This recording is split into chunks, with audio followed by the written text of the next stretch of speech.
just recently, and it has to do with the idea of the angle between yourself and the opponent.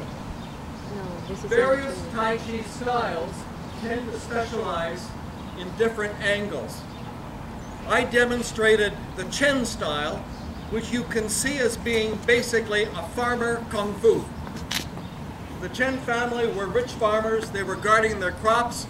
You'd have a young man and a kid out in watching a field. Somebody would come up with a wagon to start loading up on the crops. The young man would engage the thieves, and the kid would run for help. So in a case like that, what happened was the old Shaolin configuration, 180 degrees, was modified to something like this. So you're confronting this person, but you're looking around to see who else is around before you take care of him. The basic idea of encounter in the Chen style is to go immediately to the oblique, which causes problems when you have pushing hands between Chen styles and Yang styles. Because in Yang style and in the Wu tradition, you only go to the corner when you're in trouble. Okay, you initially make recourse to the square. In Chen style, you don't. So if Joe is coming in and is coming on to me with a right-hand punch, okay? There's Chen.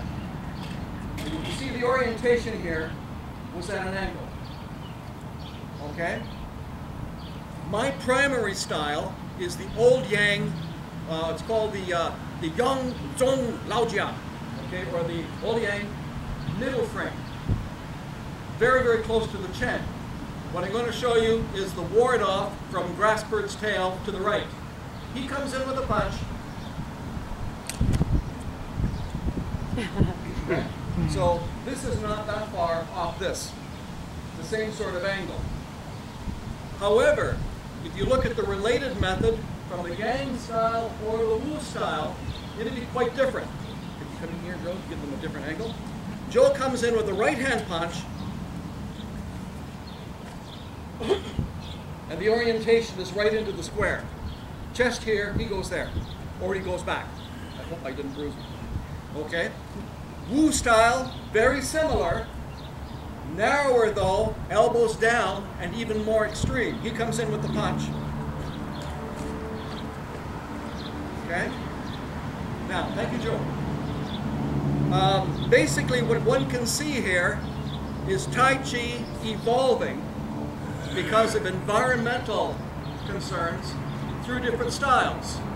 You start off with the old Shaolin, this orientation, 180 degrees.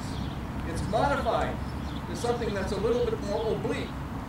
The Yang squares it in more, and the Wu takes it even further to the square so that the feet are actually parallel. Chen's agricultural fields, multiple opponents. Old Yang, you're now in the city, you're fighting in a courtyard against possibly multiple opponents, but usually just one. So you're looking at a combination of square and oblique techniques. Yang style traditional from the 1930s is becoming very square. Also, the follow step idea has been changed into bow stance for health reasons. Finally, Wu style, these guys with the palace bodyguards, you're thinking about fighting in a very enclosed situation, such as in a palace. You've got to look out for stuff like footstools. So the environment is shaping the basic style. At least that's my take. You can sort out a lot of issues when you're learning a Tai Chi form by learning to differentiate between the square and the oblique methods.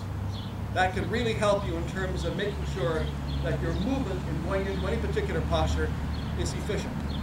So, that end of that educational component. Thank you, thank you, thank you. And now could I have Sophie and Lisbeth from Code Mountain remarks?